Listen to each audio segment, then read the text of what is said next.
welcome to Fireside Fairytales. If you've never been here before, well, my name is Rory, and you're watching Varietal Literature's YouTube channel. Varietal Literature is a group of writers from Vancouver's, primarily me, who just really enjoy narrative. And what we do every Tuesday night is we have fairy tales by fireside. Works better in the winter than the summer. And if you just came here to hear tales, and you don't need any frame for it or anything like that, if you're not watching live, check the description below. There'll be little timestamps you can click on to jump to the many stories that we're going to read today. The theme is ghosts. In fact, the theme all month is ghosts. And that's because, as we welcome in our new year of 2023, Happy New Year's to you. To me, well, October is the creepy month. January is the month of the dead. There's no tradition I'm drawing on here. It's my own instincts. I feel like there is nothing to be found in January. It is as hollow, silent, and cold as death itself. And so for that reason, I felt compelled to read tales about those who are trapped in such an experience. So with that in mind, all this month, which should take us right up into February, my intention is to do spirits and ghosts stories from various pieces of folklore. GS says they love the Muffin Man music. So that was when I set up for Christmas stuff last year, that was the song I was going to go with, and I changed my mind at the last minute. So what are we doing today? Well, we are reading translations, some of which even if you're into this kind of stuff, even if you're into folklore, you probably haven't heard before unless you speak the languages of the people that we are going to be reading. And that's because I am using translations by contemporary translators who I have had the absolute pleasure of connecting with directly and speaking with and asking my many questions. And they're very gracious to answer them all. But they've also extraordinarily gracious to let me read their translations. So we're going to look at mainly German stories tonight that were translated by Jürgen Hubert, who has a Patreon where you can support his translation efforts, called Sunken Castles, Evil Poodles. I will put, if you're not watching it live, there will be a comment pinned below that has all the contact info. You should totally support them. I depend on that infrastructure to be a storyteller. The other that I hope we're going to get to, but I'm going to talk about that in a minute, is Simon Roy Hughes, who is translating works that we've read other translations of, but they weren't as good. Simon Roy Hughes translates Norwegian tales primarily from Asbjornsen and Moe. Although actually we're going to be reading a story from a lady, hopefully, from a lady named Regine Norman, who I'll talk about when I get there, on the recommendation, actually, of Simon. So as a result, some of these haven't been translated out of German or Norwegian ever before, or weren't particularly good translations, and these are much better. So we're going to look at ghosts in mountains, roughly speaking. There's a little bit of dream logic that ties these stories together, but I think you will feel connections between them. Some are more literal than others. We'll start with ones that are quite literally in the Alps. I would say 75% of these tales come from or are about places in the Alps, which of course are to the south of Germany, and include places in Austria and Switzerland and so on. But we're going to be looking at tales from there. I don't think there's much else I wanted to say as an intro. If you missed it, though, just a reminder, you can jump ahead if you're not watching live by clicking down on the timestamps in the description. Also, if you do enjoy this, consider subscribing. We've had a pretty good month, and we actually just picked up 2 subscribers, so if that's you, welcome. I really appreciate you subscribing. Okay, so that means we need to take down the music a little bit, and we need to get to our stories, of course.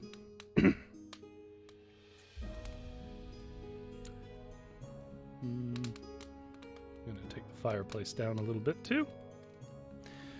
So, we're going to look at different forms of stories tonight. Some of these are going to be like 20 seconds long. Some of these are going to be 20 minutes long. Because they are a collection of folklore, which can be as little as an anecdote or as much as a whole tale, all concerning ghosts in mountains.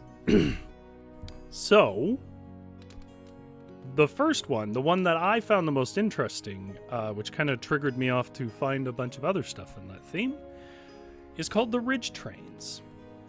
So, this isn't so much a story as a collection of stories retold by somebody who has collected them and made them borderline little essay on it.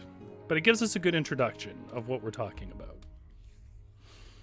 So this is The Ridge Trains from Sunken Castle's Evil Poodles, a collection of German folklore from translator Jürgen Hubert.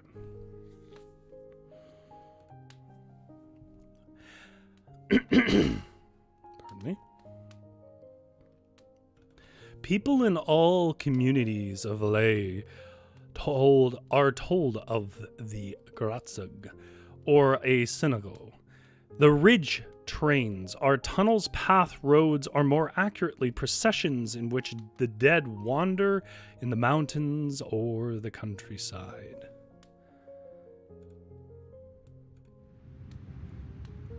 Usually, they form large caravans and long processions.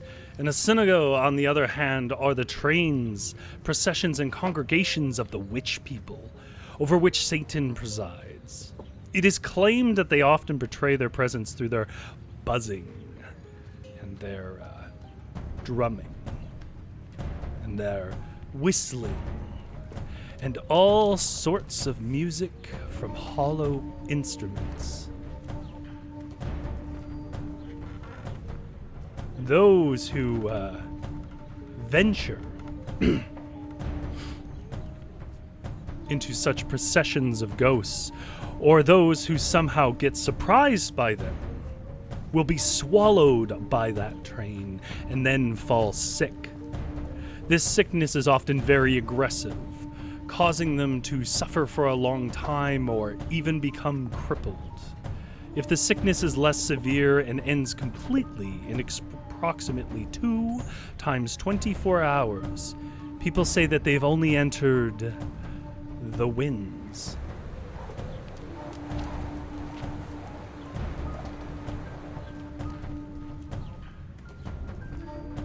This is what the people commonly believe.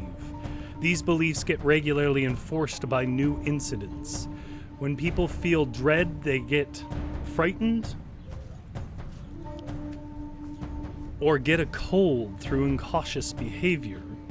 They often get sick since the blood more or less shreds itself and then purifies itself again through small rashes of the skin, or even through paralyzation of whole limbs.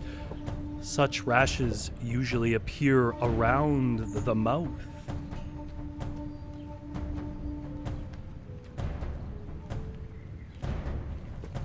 And thus they are called the characteristics of the kiss of the dead, as if ghosts had kissed them.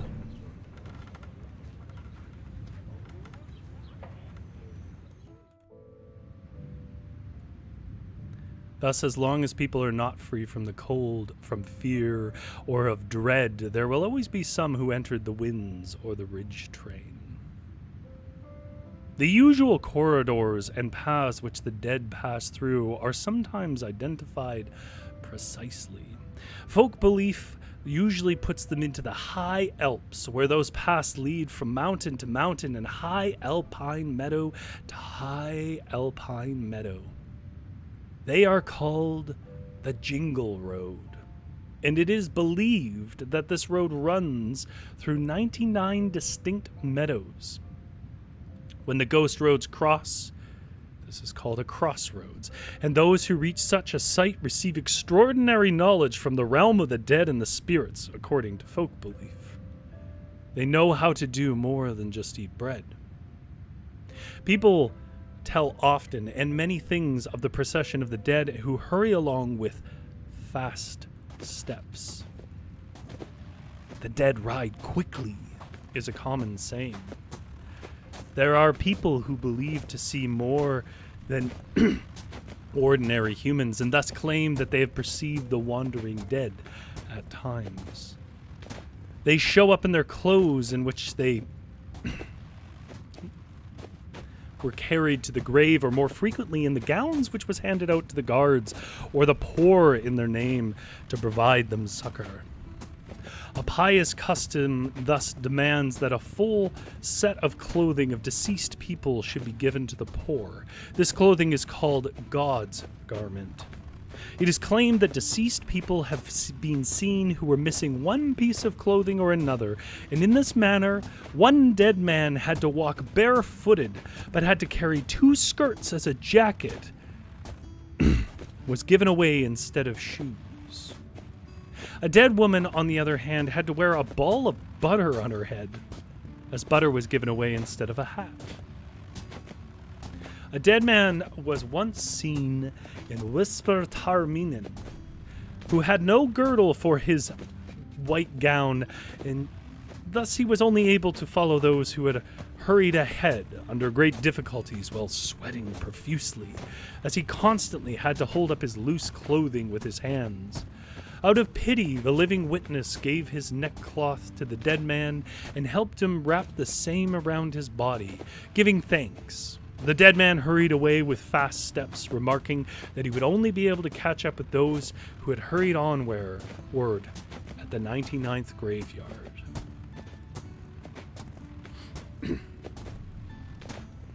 Pardon me, I just need some water.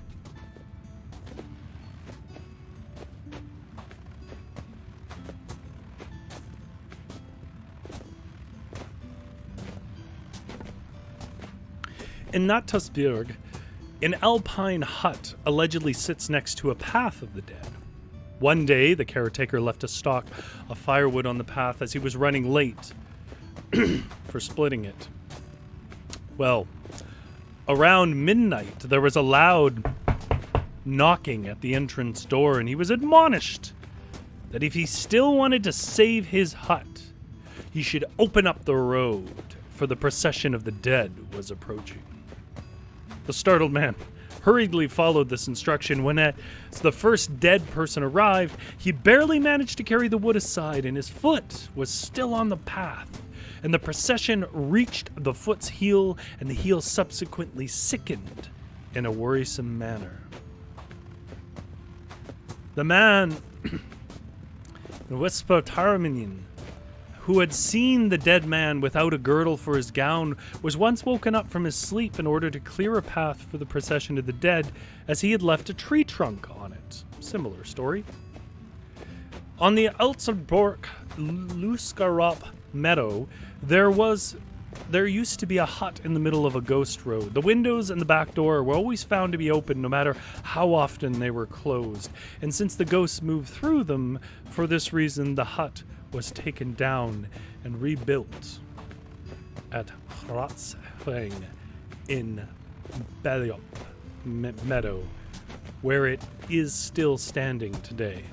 At the Jungen Meadow in St. Nicholas, people can hear the procession of the dead or the synagogue during the Fall Ember Week, which is obviously, I don't think the average person nowadays knows this. Ember Weeks are like a sort of a mixture of farmer harvest cycles and Christian prayer. It's kind of a blending of those two traditions into a few days of prayer in fall. They pass by with clearly audible sounds of music and heavy drum beats.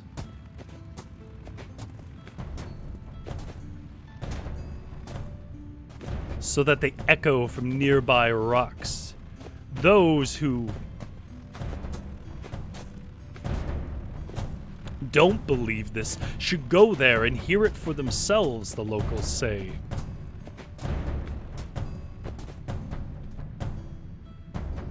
The people of Inhotal Valley have likewise much to tell of the ridge-trained synagogue and the processions of the dead. If someone encounters these, they should quickly step into the shadow of a tree, for otherwise they'd be sawed into 2 pieces by the dead. In one alpine meadow of Erments, there is a well with good drinking water, which is called Totenbrunnen, or Fontaine des Morts, which is Well of the Dead, German and French versions of Well of the Dead. Next to this well, a decrepit path passes by, which is called Totenbrunnen, or Chemin de Mort, Road of the Dead. The path originates in the peaks near Nendas and meanders through Erments Valley into the direction of Oxtal, but is cut short by mighty glaciers. According to local custom, everyone who drinks at this Well of the Dead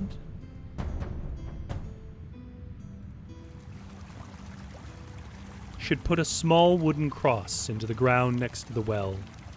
For this reason, many such crosses can be seen at the Well of the Dead next to the Road of the Dead in Erments Valley, especially in the fall before the heavy snow of winter destroys them again. So that tells us, that's a longer one, and that one tells us a little bit about the idea of ridge trains, or these sort of parades of dead souls. Now, ridge trains are heavily related to the concept of night folk, which is where we're going next on this little journey. Night folk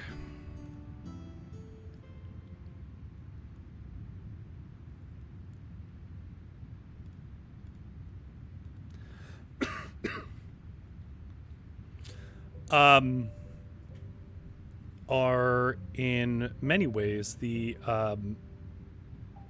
just sort of variations on those. They're not as contained to the mountaintops, so they do occur elsewhere, but they are the same idea. They're processions of the dead, and they have their own little traditions around them.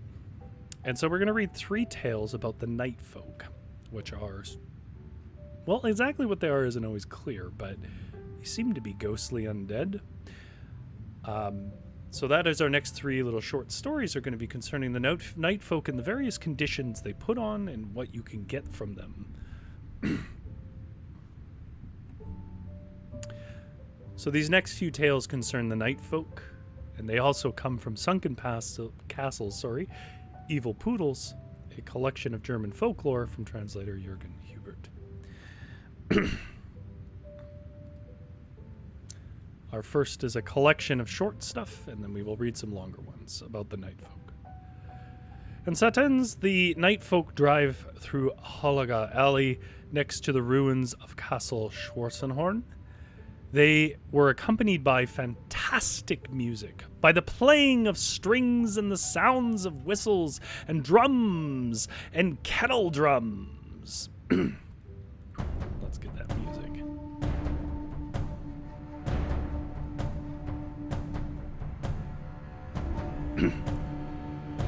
But nothing more was visible than wind. In the village, the procession passed by Seppel's house, which is located at a crossing of alleys. And there was a huge dung heap next to Seppel's house. And when the night folk came down the alley and wanted to continue in a straight line, they had to cross this dung heap. Then Seppel went there and lifted a piece of large dung heap away so that the night folk would have a better path.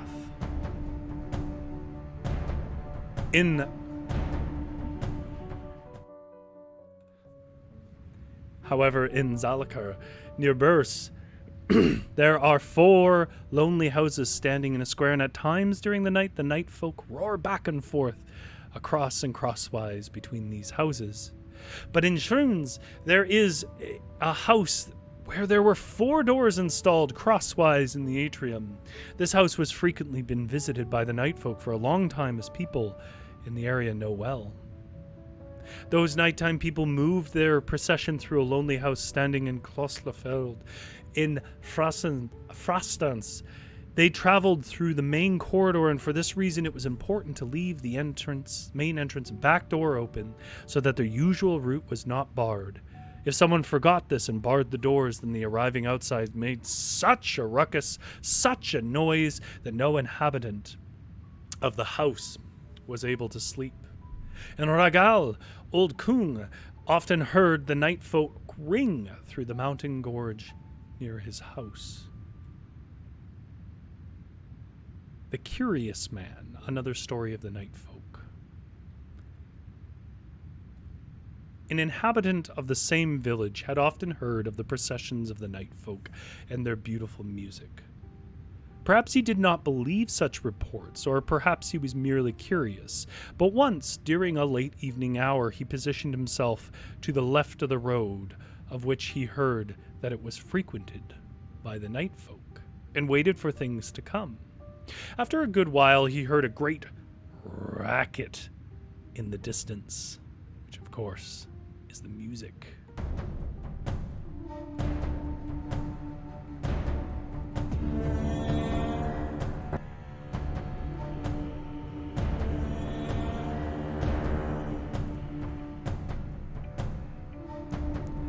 And soon the procession of the night folk appeared. Ahead there was a black man carrying a big sack upon his back. Then a second man followed with a fiddle. Behind them a heavily creaking wagon rolled on, which several figures were standing. Finally, a bent, hunchbacked little man followed, who also had a large sack on his back. When the spectator had to laugh about this comical figure, the latter quickly hopped towards him and hit him on the shoulder joint with his flat hand, and spoke, "Here is a tree trunk, and I must strike my hatchet into this trunk." Whereupon the hunchback quickly limped after the others, and the man, as they walked away, immediately experienced a violent pain in his shoulder joint, and no one, not even the best physician, knew a remedy for this. Finally, the poor man turned to the priest and bemoaned his situation, and also explained the incident to him to which he had received it. The latter advised him that he should return to the same road in the following year at the same hour. However, he should position himself on the right side of the path, and in this manner he ought to be able to get rid of his pains. So the man did as the priest had advised him, and like the first time, the night folk passed by under a great din.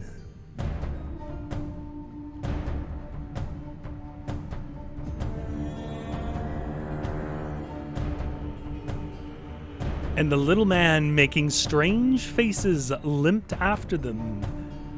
Immediately he ran towards the observer and hit him on the shoulder joint with the words, "Last year I struck my hatchet into this trunk, and this year I must take it with me again," and ran away. And in an instant, watching them leave, his pain in the shoulder joint was gone as if it had never been there, and he was able to return home healthy and happy.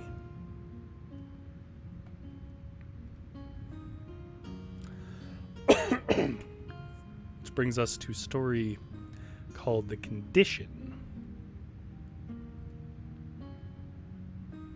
Also about the night folk, but I'm going to have a quick drink of water.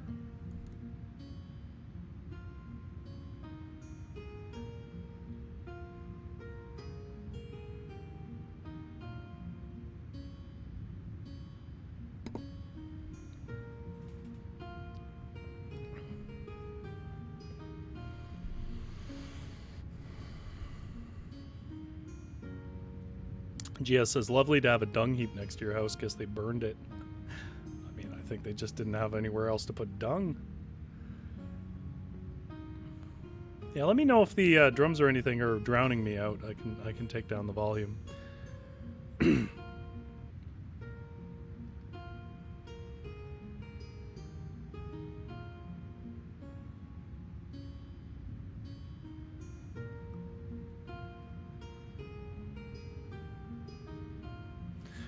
Okay.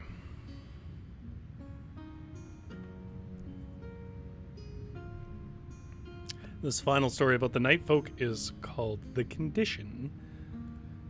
Not our final story of the night, but it's our final story specifically about the night folk. From the same work as the last two. Yeah, it's called The Condition. A man from Schagen wanted to learn how to play the flute from the night folk, as he'd heard many marvelous things about their musical skills.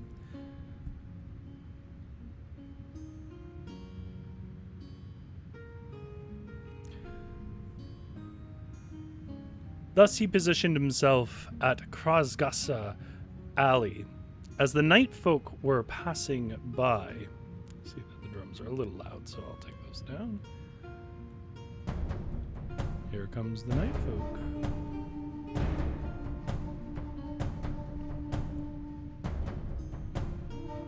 And announced his request to learn the flute.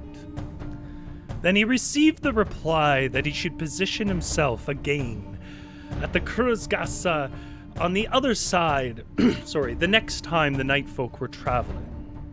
However, during this occasion, he must not laugh or talk or make any kind of sound, no matter what he might behold. If he passed this trial, he would be able to play the flute like a master afterwards.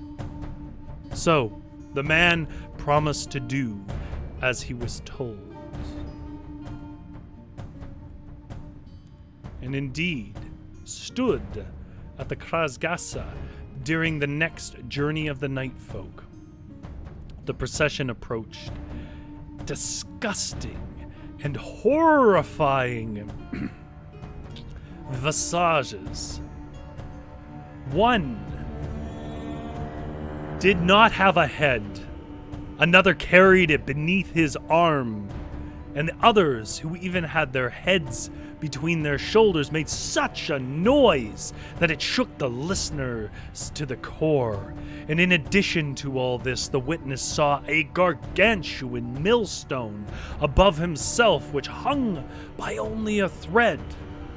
But he remained resolute, made no sound, and stood there like a voice and speechless statue. The procession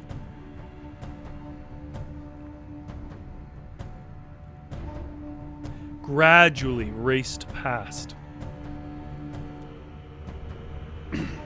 And at the end, there was a woman running after the others who had a ladle in her anus. She muttered to herself, "It's stuck in the cream."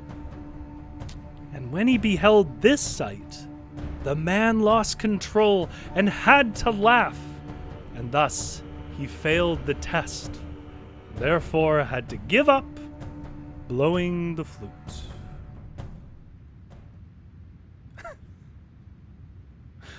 I think you probably didn't see that one coming, because I sure didn't when I read it. I think that reminds you that this is indeed folktales, and they are told to entertain. All right, so we started with this idea of the ridge trains, which is these basically parades of ghosts that move around the high Alps. And then we talked about the night folk, who are sometimes in Alp towns, sometimes in valleys, and so on and so forth. They often, I cut out some of the stories, but they often, by the way, if anybody wonders, like, what was that about? It's just the ghosts trying to trick him, right? They're trying to scare him. And when they couldn't scare him, they tried to make him laugh, and they made him laugh. And therefore, they didn't have to show him how to play the flute.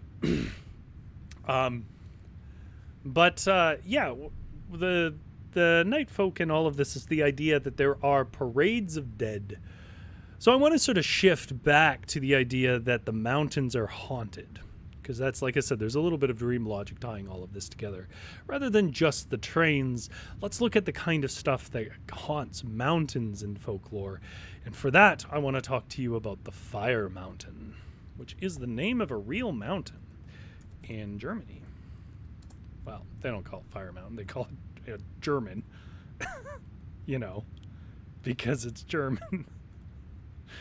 Um, but I want to tell you a tale of the Fire Mountain, and then after the Fire Mountain, I will tell you a tale of another German mountain that has actually an enormous amount of tales about it, but I won't be getting to all of them. I'll just be getting to one called Untersberg.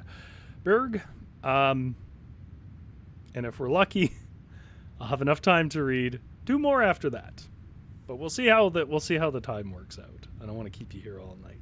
I was rich with stories today. It was very hard to choose. Anything I don't get to today, by the way, I will read next week as well, because we're doing ghosts all month. Okay. So this next tale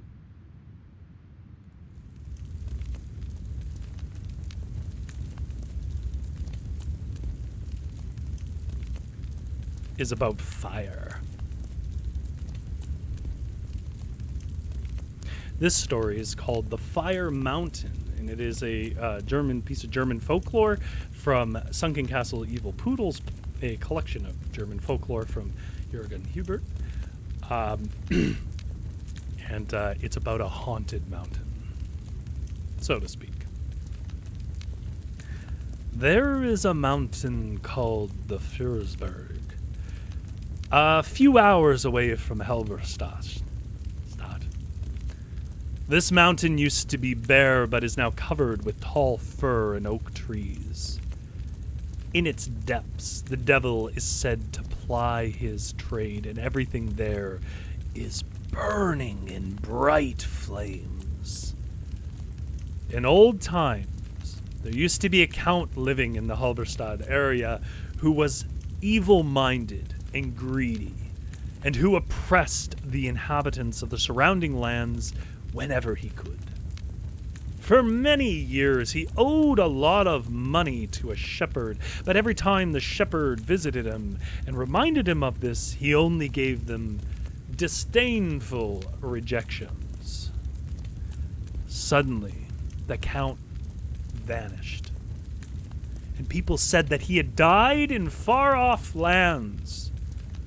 So the shepherd meandered sadly through the meadows and bemoaned his loss, for the count's heirs did not want to hear about his claim and drove him away from the castle when he showed up there. But then, once, when he was in the forest at a certain time, a figure approached him and said, "If you want to see your old debtor, follow me." Well, out of options, the shepherd followed and was led through the forest to a tall, bare mountain, which soon opened up in front of the two with great noise and allowed them passage inside and then closed again, and inside everything was a great fire.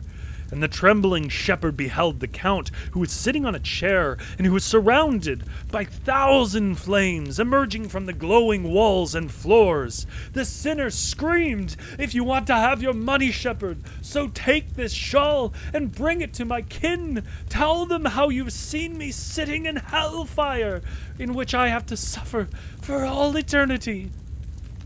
Now he ripped the shawl from his head and gave it to the shepherd, and sparks flew out of his eyes and hands. The shepherd, led by his guide, hurried back outside with swaying feet, and the mountain granted him passage and closed again behind him. Then he went to the count's castle with the shawl and showed it, and told what he had witnessed. And afterwards, the heirs were gladly willing to give him his money. I bet they were. By the goodness of their spirit, I'm sure.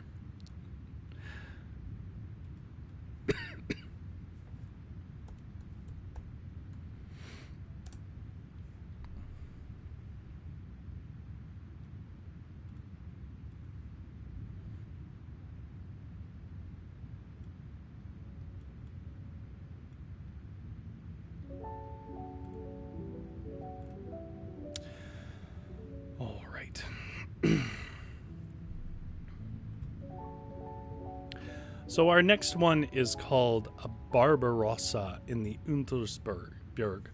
And this is also from Sunken Castle's Evil Poodles.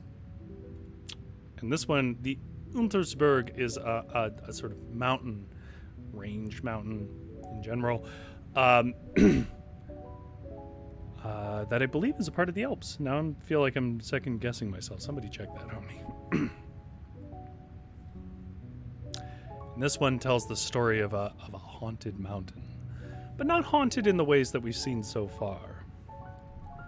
Emperor Frederick I Barbarossa, who once waged a devastating war in the region in the second half of the 12th century because he disapproved of who was chosen as the Archbishop of Salzburg, is now said to be imprisoned, along with his household, within the depths of the Untersberg.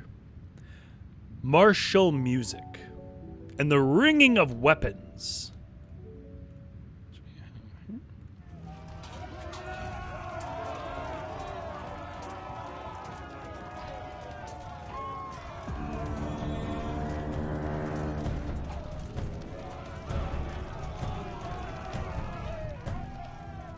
can be heard, ringing from the caves of the mountain, especially when war is imminent. Wild knights and squires in glowing armor and flame-wreathed weapons ride on fiery horses through the surrounding regions.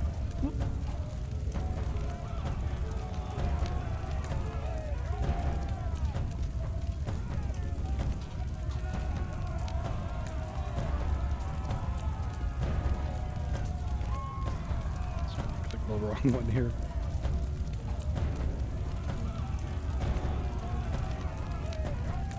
There we go. After midnight, only to return to the mountain as dawn approaches, they vanish into the Iron Gate, which can be seen through the surrounding region. Only to return to the mountain as dawn approaches. They vanish into the Iron Gate, which can be seen very rarely by wanderers between the rock formations of the Hawthorn. Past the ruins of Plainberg. Here the bound souls wait while doing their good works, until that terrible day when unbelief and contemptible lust for power reach their highest level. Then the many people of the world will clash with each other like a whirlwind and meet for battle on the wide plains of the Walls. There, Barbarossa and his followers return the tide of battle for the side of goodness.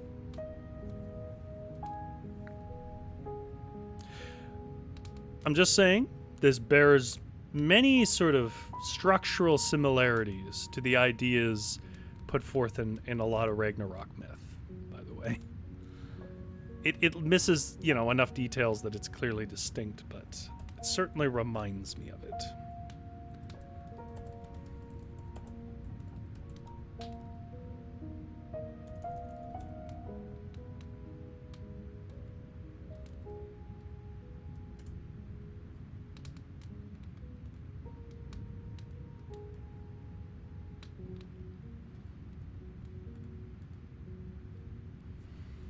Okay, which means we're getting near the end now. I think we might work out on time. Oh, I see. GS says Northern Berchtesgaden Alps. Yes, so Untersberg was in the Alps. Okay.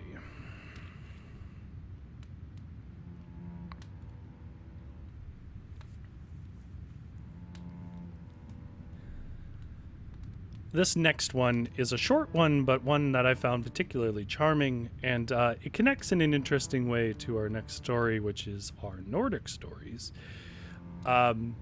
which is about the bride on the Lilienstein. So this is also from Sunken Castle's Evil Poodles, and this concerns a sort of different kind of haunting in the mountains. No parades this time, but all the same. A long time ago, a young weaver named Conrad Zelig lived in Skandal, who was upstanding, hard-working, and devout. And while he zealously attended the rite of confession, he equally zealously visited Lilienstein, mountain after Mass. Once, when he was deeply in contemplation, the lovely figure of a maiden approached him. She was beautiful in countenance, wore a golden chain in her hair. Shyly, the young man asked her first to kiss the hem of her dress, and then finally her lily-like hand. Reddened by the blossoming love, she pressed her hand towards him and let him do as he wished. When he asked the lost maiden if he would be allowed to lead her home, she replied with a voice like silver bells, "I know the surrounding gorges. I seek something larger, and larger shall be your reward. You have undergone the rite of confession, and next intend to receive the most holy. And when you do, keep the altar bread and bring it to me. A devout longing swells in my breast, and thus I ask you to bring me the all-reconciling meal." Suspicious.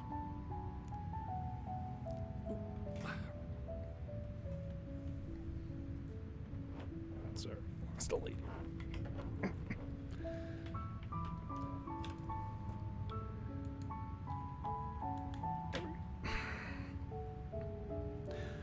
The startled weaver was told to come back at dusk, spread out a red cloth beneath a tree, and kneel there. When she arrived and asked for it, he offered up the bread. "But don't be frightened if you see something unusual, or else we will both be lost." He was ready to do anything for her, except defile the most holy. But when she wept 2 large tears, except he was moved to hurry away and fulfill her desire. And when he came back and kneeled, a horrible creature. Come on. There we go. Sorry about that. My light is being fussy. When he kneeled, a horrible creature suddenly appeared, which was half animal and half human. Her arms were the claws of a tiger.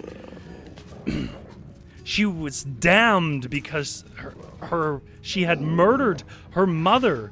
The stunned weaver crushed the holy bread in his stupefaction and tried to flee, but fell down with a cry. Suddenly the ground opened up, and flames burst out, and the horrible visage was devoured. Well, the weaver was lying there unconsciously for 2 hours. When he woke up, madness took hold of his mind, and he later died with a last glance towards the Lilienstein mountain.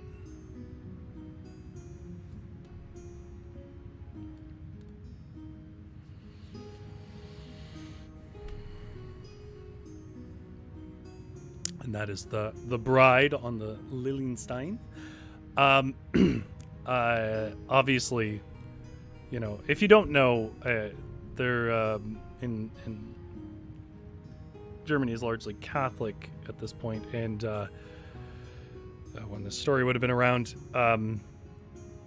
Catholics, you know, have transubstantiation, I think it's called, which is the bread is made to be the body of Christ. So for him to offer to give it to a damned soul, which he obviously was supposed to know, you know, that was probably a damned soul scheming for it, that was intended for him, would have been the most cursed thing to do. And he paid the price for it. Which brings us to a completely different region, but still about nasty little spirits and poor milkmaids. We're going to read a story now from Nordland Nacht? I'm forgetting. I'm mixing languages is what I'm doing. The English translation is Northland Nights, or Northland Night rather. A book from a writer named Regine Norman, and I only recently found out about her through Simon, who is the translator of this tale. I just want to read you briefly a little bit about how her collection of tales works. And this comes from Simon.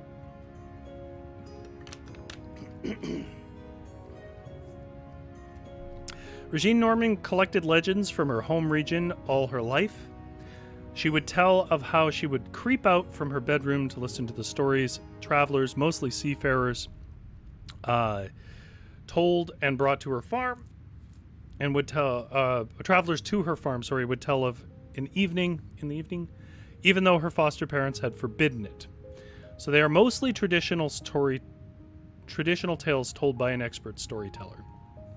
So what we're gonna get is it reminds me a lot actually of Jonas Lee, who we read an entire book of, his Weird Tales of the Northern Seas, where it's her account, of course, and it's in the structure of people telling each other stories, but it is about actual traditional tales. So it's a little bit unusual in its framing. So in other words, we're reading a chapter of a book, but it's also kind of a collected folktale of an area. And with that in mind, this one's called The Milkmaid Who Was Taken by the Subterraneans. And it concerns, again, spirits in a mountainous setting.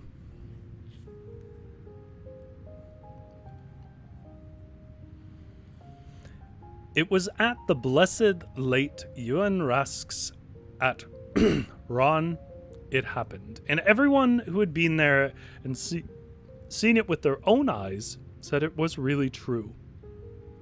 Then, more than now, it was the custom that the men got hold of fresh halibut for Christmas Eve, and the woman on the farm had to provide veal for the dinner on Christmas Day.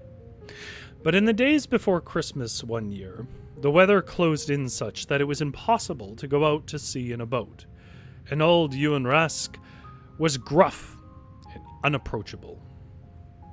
In the barn, the bell cow was ready to calve, and the milkmaid stayed with her both day and night, so that the men wouldn't be able to steal the calf when it came and shame the woman. They used to do so in those days just to have something to laugh about. But our Lord arranged things so well that 2 days before Christmas Eve, Bjorn went out to buy himself some Christmas brandy, and Ewan Rask asked him into his office and poured him a large dram of the right sort. He would be allowed to buy all the Christmas brandy he liked, said Ewan Rask. But then he had to arrange it so that the bell cow the milkmaid watched over didn't calf until dinner time on Christmas Day. I shall help you with this, and you shall have a fat halibut too, said Bjorn to Ewan Rask. And so they drank together and sat in glee at the spectacle they would make of the woman. After a little while, Bjorn's recommendation, Ewan Rask sought out his line and halibut leers, and then they wandered down to the Rådibriga warehouse and locked the door behind them. It was twilight inside, and all around all the walls lay heaps and manners of wares which Ewan Rask had brought home from Björgen on his yacht. But Bjorn appeared not to see them, and went straight to the winch hatch and pushed them aside on every side so there was a decent opening for him to stand and fish from.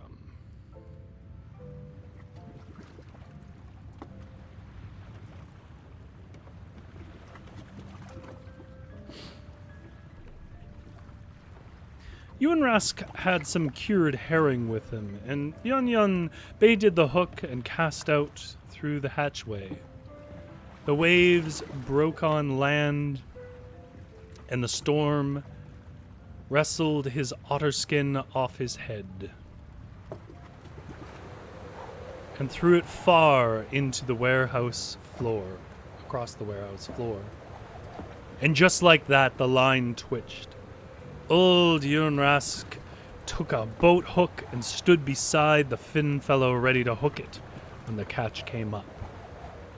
It was a halibut of around a half a barrel that hung from the hook, and it was good that the sea was rough, or they would not have been able to bring it securely onto the warehouse floor. So that was a grief of Yunrask's that was snuffed out.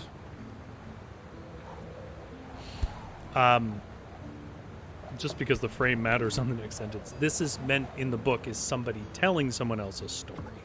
That's who Carrie is, the person who's being told this story. It's fiction on fiction. I can see from your face, Kari, that you want to hear how things went in the barn now. The time before the cow should deliver was, as I said, delicate, and the animal had lain down already, but had come no further. The milkmaid was very worried.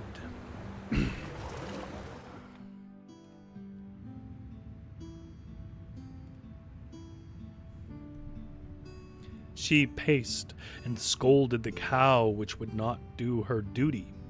And she was worried, too, for the spectacle, the pranks that the fellows would loose upon her. They had dragged the previous milkmaid up the ladder and sat her astride the ridge of the barn roof. And they had tied a cowbell on another and taken her and led her into the farmer's in the maid cabin on Christmas Day itself as punishment for her not managing to provide them with fresh veal on Christmas. Men were dicks, apparently, by the way. Sorry. As the milkmaid skipped and tripped around the cow, the barn door slid open, and a small, darkly dressed woman came creeping up to her and said, "If you come with us, when I and my son come to fetch you, then I shall break Björn's enchantment and arrange it so that you shall have veal for dinner on Christmas Day," said the woman. "Yes, you may be certain I will," replied the milkmaid, and as soon as she said it, the woman twisted away. Now it was the custom in those days that the milkmaid should be the one to carry the roast in on Christmas Day, and after everyone had sat themselves at the table, and so it went on this Christmas Day I am telling you of, the milkmaid came in carrying the platter. The farm boy stood in the passage with his loaded gun, ready to shoot away all the invisible sneaks who would help themselves from the roast platter before it reached the farmer folk. But that shot was never fired, for one of the invisibles struck the gun so that it fell out of the hands of he who would shoot.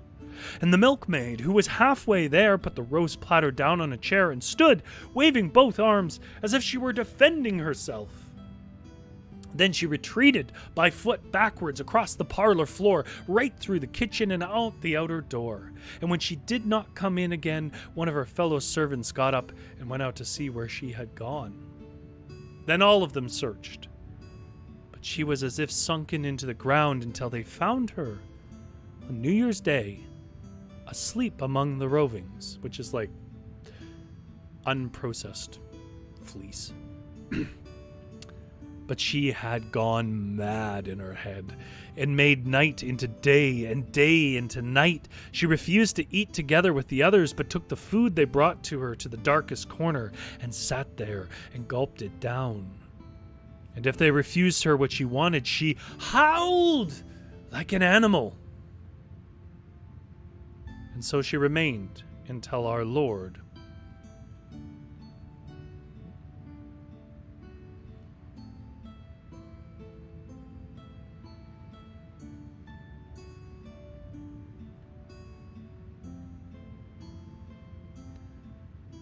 in his grace, had mercy on her, and took her away from both the visible and the invisible, and hid her in heaven with him.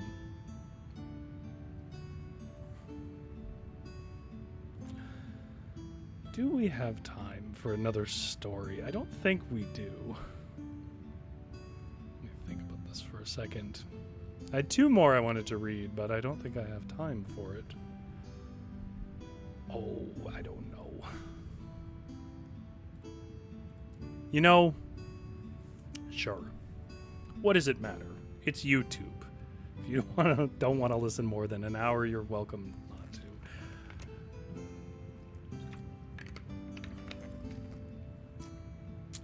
Because it connects a bit to the story that we just told, is why I kind of want to read it. Let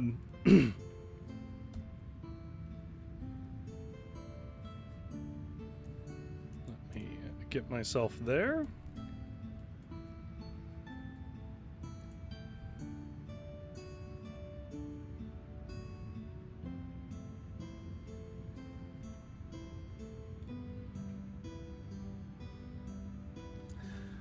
So drifting from the trains in the high mountains to the armies in the high mountains, to individual spirits and like the deals they try to make with these ghostly folk who know something of the afterlife, to the malicious, what is sometimes called Cowherdess or maiden, milk maiden. We're going to look at another story from a milkmaid. Actually, we're going to look at 2 more. They're both a little bit short. So this story is called The Cowherdess's Buttermilk, and it comes from Sunken Castle's Evil Poodles. Which is, again, so we're moving from the Simon Roy Hughes translation of a Nordic tale, a Norwegian tale, rather, to back to some German stuff here with Sunken Castle's Evil Poodles by Jürgen Hubert. This one's called The Cowherdess's Buttermilk, and the next story is the same story but a little bit different, and I want to read them as a pair. The herders of the Zamschalach Alp once had to leave a cow behind during the fall cattle drive down to the valley because she limped. The owner, a man named Schuler, went up to the grazing grounds on the very same day in order to fetch his cow, but since it was already late in the evening, he felt compelled to rest in the alpine hut.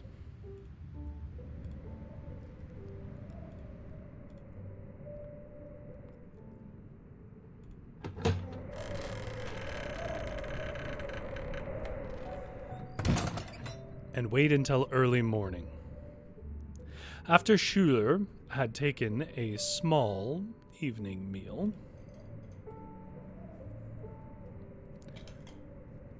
he climbed into bed and laid down. Well, now, around midnight, a woman stepped out from the cellar and started to process the milk like it was usually done in the Alps.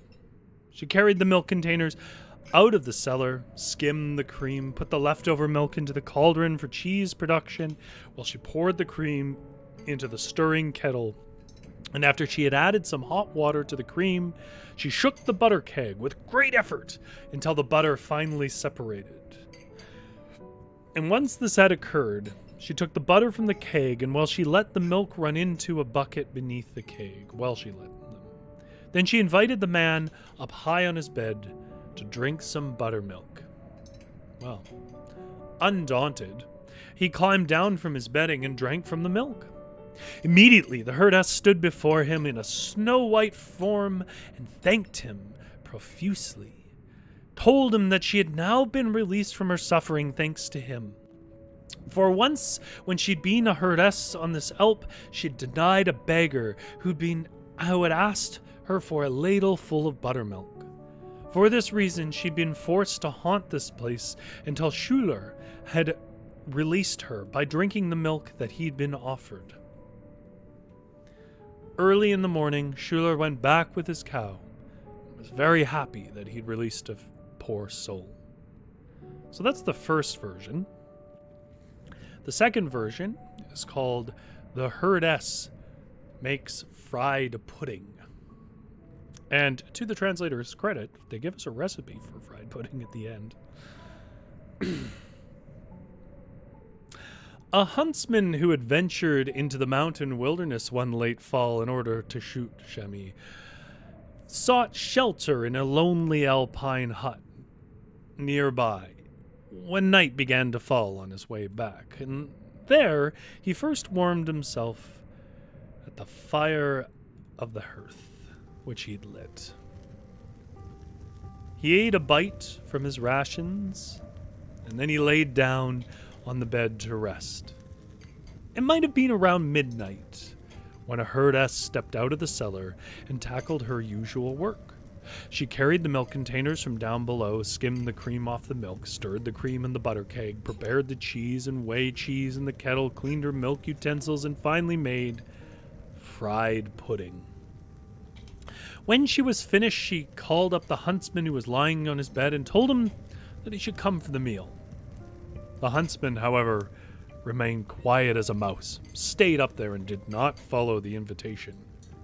Then the herdess called again in a very stern manner, "If you don't come down here for the meal, I shall tear you apart until you are dust."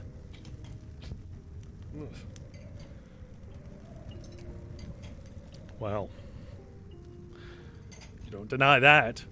So now the huntsman climbed down from the bed and stepped towards the table. He very much enjoyed the taste of the fried pudding, but he saw a lot of ash on the side of the pan from which the herdess ate. When the huntsman was filled up, he put the spoon away and climbed back into the bed without expressing the slightest thanks to the herdess for the meal. Well, then the herdess wept bitterly and said, "If you had said a single 'May God repay you' for the meal, then I would have been released from my torment. But now I must suffer anew for a very, very long time, until someone else rests here for the night, and additionally gives their thanks for the offered meal." And upon this, she went back to the cellar and was not heard from again.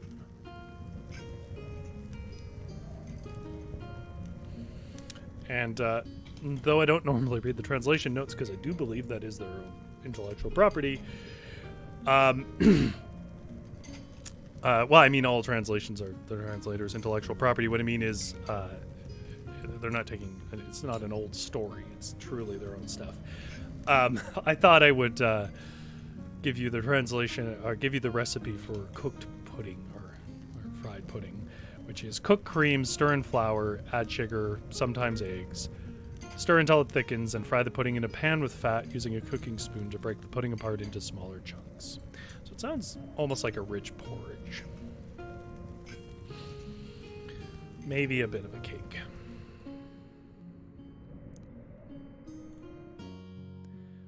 Which means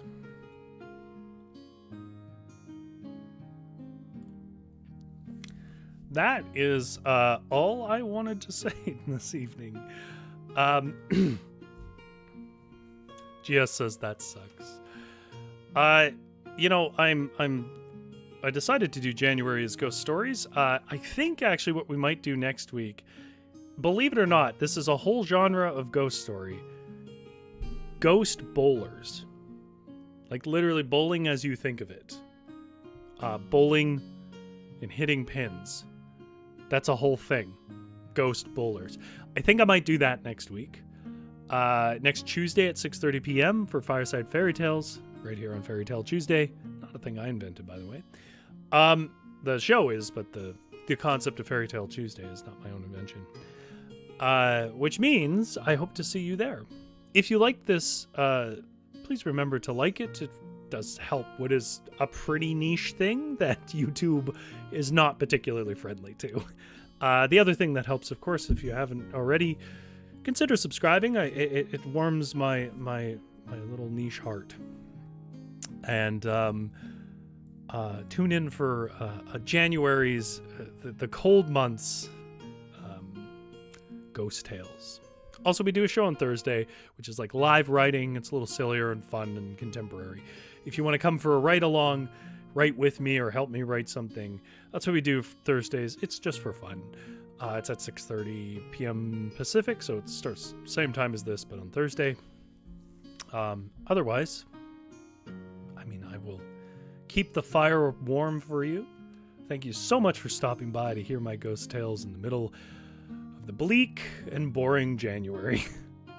I hope you're on vacation, but if you're not, I will keep the fire going. You have a good sleep.